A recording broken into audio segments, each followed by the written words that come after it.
This valve here is leaking. Okay. The leak down here is so big that it's hard to see this one, but this valve's leaking. Then the pipe coming off the oil separator down here below the intake is leaking. Then of course, that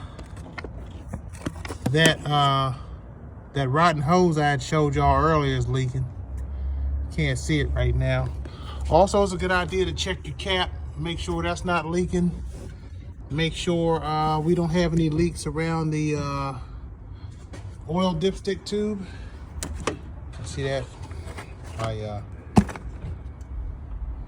thingamajobber, my rig was leaking. So if we take care of the big hose leak coming off the oil separator, the valve, fix the leak at the back of the intake manifold, the little vacuum line. As a matter of fact, you can see it now. Look at that. See that? Coming off back there.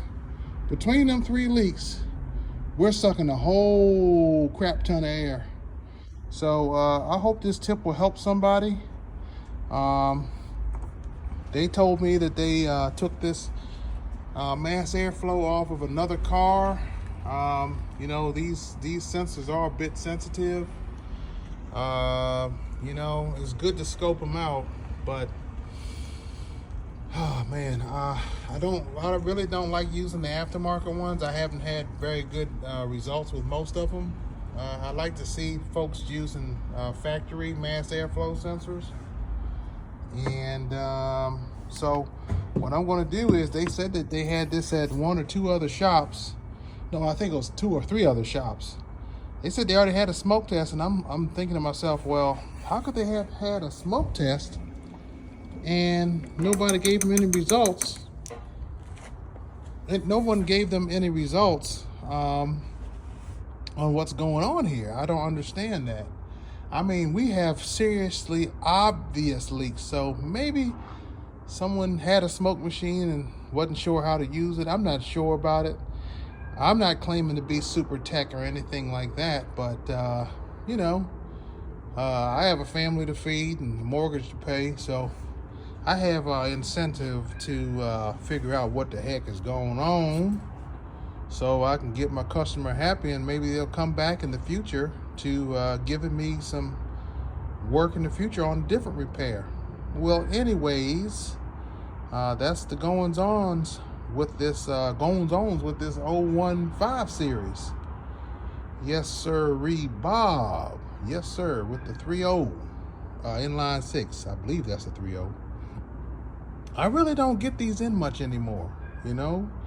I do know a guy by the name of Buffy in Hyattsville, who I believe he's a BMW specialist, and I bet he gets these in all the time. I used to get a whole bunch of these back in the day.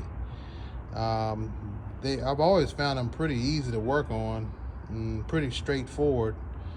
Only problem was, you know, it's like, well, you know, since you know you can enter into these cars pretty cheaply. Man, can the owner afford the repairs on these things? The prices on the parts have come way down. There's a lot of aftermarket stuff, but you know, you got to pay the tech, you know, and you gotta pay for the parts. You know, you want quality work, you want quality diagnosis, you want someone to stand behind the repair, to make sure things are fair. And so bring your car down to my lair.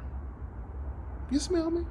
Well, anyway, this is Big Motor, and I'm gonna start sharing stuff with you guys a lot more in the future there. And by the way, my next vid is going to be on this Panamera, and it came in with a coolant leak. So I'm going to be going into what's going on with this sucker on my next run. All right, y'all. Y'all be easy, and I hope your dinner ain't greasy. But then again, that grease tastes good. Holla.